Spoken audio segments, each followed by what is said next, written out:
भाग्य को धोखा देने के लिए उन्होंने नाथूराम की नाक छिदवाई, फरौक पहना और तय किया कि 12 साल की उम्र तक ऐसे ही रखा जाए।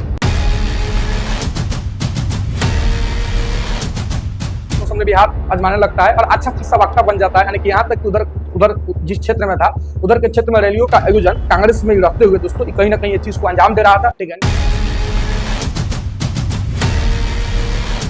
वोट से 1929 तक महात्मा गांधी का परम अनुयायी भक्त हुआ कर रहा था। 1930 में सावरकर को मुलाकात के बाद आखिर क्या मजबूरी आ पड़ी कि गांधी के खिलाफ दोस्तों हथियार उठा लेता है।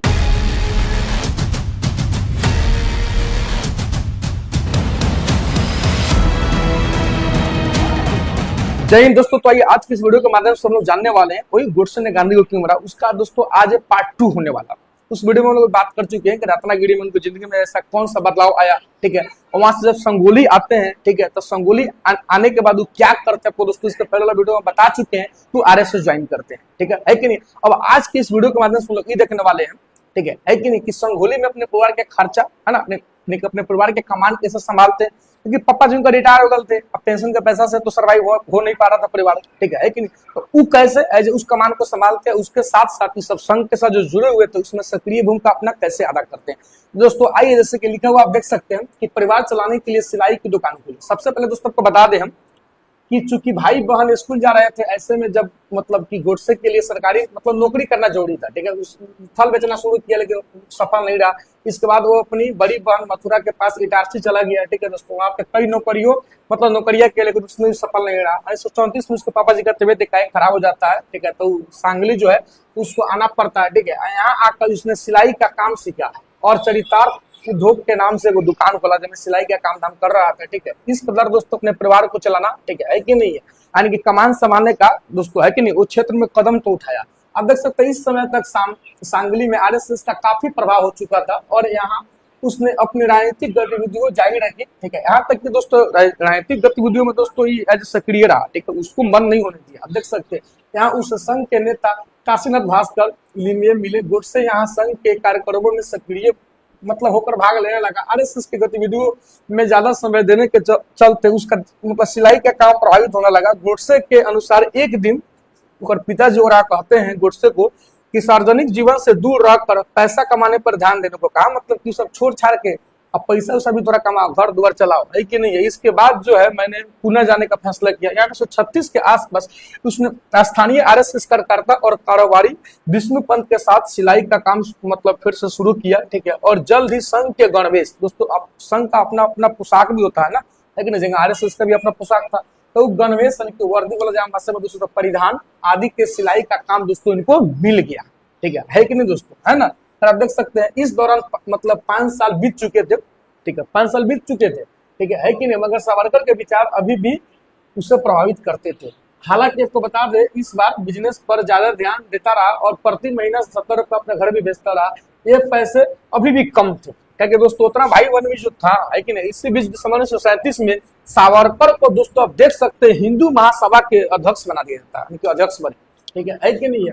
तब गोडसे की सिलाई दुकान संघ के गणवेश आदि के लिए एक चर्चित दुकान हो चुकी थी। गोडसे ने वहां आरएसएस के लोगों के बीच संबंध बनाए थे, लेकिन उसका रुझान हिंदू महासभा की तरफ हो चुका था। चूंकि उसका बिजनेस पार्टनर संघ का था, ठीक है ना, तो काम चलता रहा, लेकिन उसे राजनीतिक भविष्य की चिंता थी। गोडसे के संघ छोड़कर हिंदू महासभा में जाने पर विद्वानों के बीच कई राय है ना। संघ पर एकेडमिक जगत में काम कर चुके अमेरिकी रिसर्च, यानी कि दोस्तों कहने का मतलब आगे चल के सुनने में आता है कि एज ए मतलब कि उसको छोड़कर, ठीक है ना, हिंदू महासभा ज्वाइन करता है। तो बहुत विद्वानों का बहुत तरह का बात कहने को है, जैसे अमेरिकी जेके करेन का कहना है कि गोडसे राष्ट्रीय स्वयं सेवक संघ आरएसएस 1934 में शामिल हुआ। ठीक है दोस्तों, है कि नहीं है, 1930 में शामिल हुआ सांगली इला पे। ठीक है, और जल्द ही उससे एक वक्ता और संगठनकर्ता के रूप में ख्याति मतलब प्राप्त हो गई। 1934 में जो है ना उसने संघ छोड़ दिया, क्योंकि हेडगेवार जो है ना संघ को कथित तौर पे एक राजनीतिक संगठन नहीं बनाना चाहते थे। ठीक है, राजनीतिक मतलब पॉलिटिक्स में नहीं करना चाहते थे। ठीक है, बस राष्ट्र की सुरक्षा और राष्ट्र की एकता अखंडता के लिए लड़ना चाहते थे, लेकिन पॉलिटिक्स नहीं करना चाहते थे। और आज भी आरएसएस का राजनीतिक में कोई दिलचस्पी नहीं है। हाँ, ये बात को बोले मान सकते हैं कि बीजेपी मतलब बीजेपी से उसका डिमांड रहता है कि हमको जगह दिया जाए, वहां पे अपना आदमी उतारता है, अलग का बात है दोस्तों। लेकिन बोला जाए तो डायरेक्टली पॉलिटिक्स में इन्वॉल्व नहीं है। कर दोस्तों गोडसे पर अपनी किताब जो है, ठीक है ना, गांधी जैसे से में धीरेन्द्र झा का लिखा हुआ बुक है जो गोडसे पर लिखते हैं, ठीक है ना, दावा करते हैं कि यह सच नहीं है। झा ने अपने किताबों में लिखा है कि गोडसे आरएसएस का एक प्रमुख स्वयंसेवक था। बीबीसी से बातचीत में झा ने कहा कि उसने संगठन से बाहर किए जाने का कोई सबूत नहीं था, ठीक है, मतलब किया गया इसका कोई सबूत नहीं है। किताब के अनुसार ट्रायल मतलब से पहले गोडसे ने, ठीक है कि नहीं, जो बयान दर्ज कराया उसमें हिंदू महासभा का हिस्सा बनने के बाद आरएसएस का नाता तोड़ने का कोई जिक्र नहीं है। हालांकि मतलब कोई जिक्र नहीं है, एज ए मतलब झा का कहना है, ठीक है कि नहीं, जो बुक वाले लिख लेता है झा का कहना है, ठीक है। हालांकि अदालत के सामने बयान में गोडसे ने क्या कहा दोस्तों, इस सुनकर वो चकित हो जाएंगे। उसने कहा कि आरएसएस छोड़ने के बाद वो हिंदू सभा ज्वाइन के लिए था। आरएसएस छोड़ने के बाद गोडसे ने हिंदू महासभा ज्वाइन किया था, मगर मतलब कि अब यहाँ पे धीरेन्द्र झा का ये कहना था कि मगर यह नहीं बताया कि कब, है ना, उसने ऐसा किया, यानी कि गोडसे ने कब ऐसा किया, ये तो बता ही नहीं किया, ठीक है। ऐसे धीरेन्द्र झा का कहना है। तो कोई कहता है कि नहीं छोड़े थे आरएसएस, है कि नहीं, आरएसएस ज्वाइन किए हुए थे, ठीक है, यही बुक है, ठीक है। और कोई कहता है कि छोड़ दिए थे। इनका परिवार का अभी भी कहना है कि ना छोड़े तो नहीं थे। सर यहाँ पे किताब में झा ने लिखा है कि कर्नल ने इस दावे का कोई सबूत पेश नहीं किया। वो लिखते हैं कि ट्रायल शुरू होने से पहले पुलिस को दिए बयान में गोडसे ने माना था कि वह दोनों संगठनों के लिए एक साथ काम कर रहा था। तो दोस्तों ऐसा होता था कि हिंदू महासभा का साथ साथ आरएसएस का भी सदस्यता कुछ लोग लिए हुए रहा था। झा ने यहाँ पे मतलब देख सकते हैं आर्काइव्स खंगालने के बाद किताबों में यह दावा किया कि उसके मुताबिक, है ना, उनके मुताबिक हिंदू महासभा और आरएसएस के कई सदस्य दोनों संगठनों का हिस्सा थे, ठीक है दोस्तों। तो ऐसे ये भी हुआ कर रहे थे, ठीक है कि नहीं। तो खैर दोस्तों, गोडसे और संघ के रिश्तों का सच क्या है। अब दोस्तों आइए आप देखते हैं कि गोडसे और संघ के बीच के रिश्ता का क्या सच है। तो गोडसे और आरएसएस के रिश्तों पर बहस में उसके परिवार की भी राय अहम है। नाथूराम के भाई गोपाल गोडसे ने कहा कि उनके भाई ने आरएसएस को नहीं छोड़ा। गोपाल की 2005 में मृत्यु हो गई, ठीक है। एक अलग इंटरव्यू में गोडसे के परपोते ने 2015 में एक पत्रकार को बताया कि 1932 में गोडसे आरएसएस में शामिल हुआ और ना तो उसे निकाला गया और ना ही उसने कभी आरएसएस को, यानी कि संगठन को दोस्तों छोड़ा। यह जब परपोता का कहना है गोडसे का, ठीक है, यही आरएसएस है, ठीक है। 15 नवंबर 1949 को फांसी पर 15 नवंबर 1949 को यानी कि 1948 को 30 जनवरी 1948 को महात्मा गांधी की गोली मारने के 1 साल बाद तक दोस्तों कोर्ट में ये ट्रायल चलता रहा गोडसे के लोगों को। देख सकते हैं 15 नवंबर 1949 को फांसी पर चढ़ाए जाने से पहले गोडसे ने आरएसएस की प्रार्थना की शुरुआती 4 पंक्तियां दोहराई थी। यानी कि दोस्तों इससे क्लियर हो जा रहा है कि गोडसे आरएसएस से इन्फ्लुएंस तो था, ठीक है कि नहीं है। झा के अनुसार इससे दोबारा यह बात पता चलती है कि वह संगठन का सक्रिय सदस्य था। ये धीरेन्द्र झा का ऐसे कहना है। गोडसे को साल भर की जेल हो गई, ठीक है, गोडसे को साल भर की जेल हो गई। पहली बार दोस्तों हम बता रहे हैं थोड़ा पास्ट, पहली बार हिंदू महासभा और गोडसे के संबंध का जिक्र 1938 में आता है। हिंदू महासभा ने हैदराबाद के निजाम के खिलाफ मोर्चा खोल दिया था, ठीक है। महासभा का कहना था कि निजाम को दी जा रही मतलब रियायतें हिंदुओं की स्वतंत्रता और संस्कृति के खिलाफ है। ये आंदोलन 1939 तक चला। गोडसे ने इसमें सक्रिय भूमिका निभाई। इसी आंदोलन के लिए गोडसे को 1 साल के लिए दोस्तों जेल भी जाना पड़ा था। 1938 की बात कर रहे हैं, कि पहले भी जेल जा चुके हैं। तब ट्रायल में बोले थे कि हम पहले भी कई बार जेल जा चुके हैं। हर दोस्तों गोडसे लौट कर आया तो घर की हालात और नाजुक हो गई। 1938 की बात बोल रहे हैं दोस्तों। उसने सार्वजनिक जीवन से छुट्टी ली और सिलाई का काम फिर शुरू कर दिया। वो अब 150 रुपया घर भेजने लगा। इसी बीच उसका भाई दात्रे भी मतलब भी पुणे आ गया, ठीक है। अब वो भी कपड़े प्रेस करने का काम करने लगा और साल भर में चीजें जो है पटरी पाने लगी। भाई के आ जाने से, दात्रे के आ जाने से, ठीक है, थोड़ा गोडसे को राहत मिलता है। तो यहाँ से गोडसे फिर से राजनीतिक रूप में, ठीक है, राजनीतिक रूप में दोस्तों सक्रिय हो गया, ठीक है दोस्तों। क्या देख रहे हैं आप, गोडसे ने बनाया एक नया संगठन। अब दोस्तों गोडसे जो है यहाँ पे अपना खुद का वो नया संगठन बनाता है। हिंदू महासभा का अध्यक्ष बनाया जाता है, उसको छोड़िए। आरएसएस का सदस्यता लिया जाता है, उसको भी छोड़िए।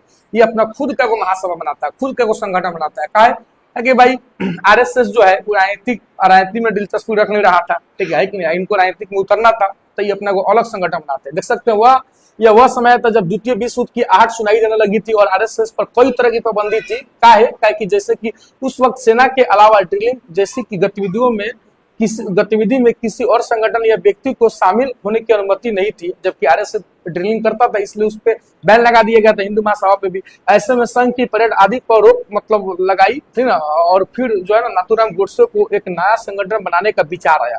संगठन बना हिंदू राष्ट्र दल। गोडसे बनाते हैं हिंदू राष्ट्र दल। दोस्तों इस सबसे ही तक क्लियर हो जा रहा है कि गोडसे जो है दोस्तों कट्टर हिंदुवादी था, ठीक है। फिर अब गांधी को मारता है तो भाई कुछ ना कुछ तो दाल में काला है कि नहीं, कोई ना कोई कुछ ना कुछ, मतलब भाई हम मानते हैं कि भाई किसी को आस्था को ठेस नहीं पहुंचे इसलिए हम पहले से क्षमा चाहते हैं, ठीक है। लेकिन जो रियलिटी है, जो हमारा जो करता हूँ आपके बीच में रख रहे हैं, आप लोग इस पर क्या सोचते हैं कमेंट बॉक्स में इस बात को रख सकते हो, उसके लिए आप स्वतंत्र है, ठीक है। लेकिन दोस्तों कुछ ना कुछ तो यहाँ पे दाल में काला है, ठीक है। ऐसा कट्टर, ऐसा हिंदुवादी, ऐसा हिंदुत्व विचार रखने वाला आदमी वाला गोडसे गांधी को क्यों मारता है। खैर दोस्तों यहाँ पे आते हैं, गोडसे जो है आपको बता दिया कि आप हिंदू राष्ट्र दल बनाता है 1942 का बात है दोस्तों, है कि नहीं। मतलब सेकेंड वर्ल्ड वॉर के दौरान बनाता है, शुरू होने के पहले। 42 तक जो है ना अस्तित्व में आ जाता है। 2-3 साल लगता है। इस संगठन को हिंदू महासभा और आरएसएस दोनों का समर्थन प्राप्त था, क्योंकि दोस्तों आरएसएस सदस्य हुआ कर रहा था, हिंदू महासभा का अध्यक्ष बना था कौन, गोडसे, इसलिए दोनों का इसको एज ए मतलब सपोर्ट था, ठीक है। इसके संगठन को, इस संगठन में उसकी मुलाकात जो है नारायण दात्रे आपते से हुई 1943। आते आते हिंदू राष्ट्र दल पुणे में एक प्रभावी संगठन बन गया था। गोडसे का कद हिंदू महासभा में भी बढ़ गया और आरएसएस के लोगों के बीच भी उसकी जगह मजबूत मतलब दोस्तों होती चली गई। गोडसे, ठीक है दोस्तों, गोडसे ने अखबार मतलब अब यहाँ पे अपना अखबार निकलना शुरू कर दिया, ठीक है। अब उतना लोग से मिल तो पाएगा नहीं, तो अखबार के माध्यम से अपने बात को लोगों के बीच पहुंचाने लगा। अपने संगठन में काम करने के दौरान 1944 में विचारों को बल देने के लिए गोडसे ने अखबार निकालना शुरू कर दिया। उसने बंद पड़े मराठी अखबार अग्रणी को फिर से शुरू किया। ये बंद पड़ल था मराठी अखबार अग्रणी, इसको फिर से शुरू किया। इस दौरान संगठन से उसका ध्यान हटता गया। एक समय बाद उसने अपने संगठन के लोगों से कह दिया कि अखबार की व्यवस्था के कारण वो अब संगठन को समय नहीं दे पाएगा, इसलिए सभी कार्यकर्ता अपने स्तर से लड़ाई जारी रखे कि हम जो है लोगों को एज अखबार के माध्यम से इन्फ्लुएंस करते रहेंगे। खैर दोस्तों, उधर भड़काऊ मतलब बयाने और कंटेंट के चलते उसके अखबार पर प्रतिबंध लगा दिया गया। प्रतिबंध खत्म कराने के लिए 1947 में शुरुआती महीनों में बॉम्बे प्रेसिडेंसी के गृह मंत्री मोरारजी देसाई से जाते हैं, ठीक है। मोरारजी देसाई जो है अपने संस्करण में, अपने बुक में, मतलब उनका बुक का नाम है the story of my life, उसमें लिखा है कि उसका अखबार भड़काऊ लेखन से भरा पड़ा था।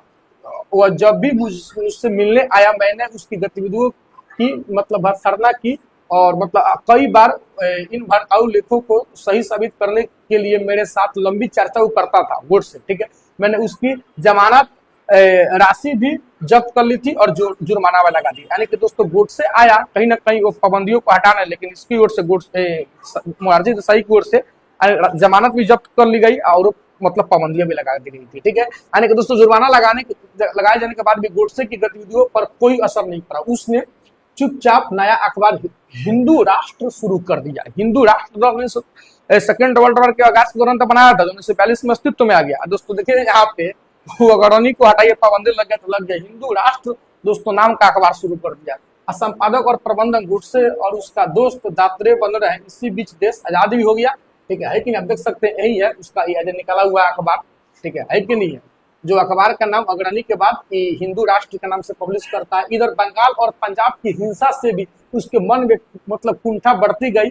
वह इतना निराश था कि आजादी के जलसे में भी नहीं किया, क्योंकि दोस्तों उधर देश आजाद भी हो गया। उधर पंजाब में पाकिस्तान और क्या बोलते हैं भारत के लिए हिंदू मुस्लिम में राइट, उधर बंगाल के पूर्वी बंगाल में राइट, ठीक है ना। यानी कि लोगों को काटता देख अंदर सिंह का मन खुश नहीं था गोडसे का, उस खुशी में भी शामिल नहीं होते हैं, ठीक है कि नहीं। अपनी किताब धीरेन्द्र झा जो है Gandhi session the making of Nathuram Godse में धीरेन्द्र झा लिखते हैं कि साल 1947 के आखिर तक उसको पत्रकारिता ठकाने लगे। गोडसे को पत्रकारिता भी अब ठकाने लगल।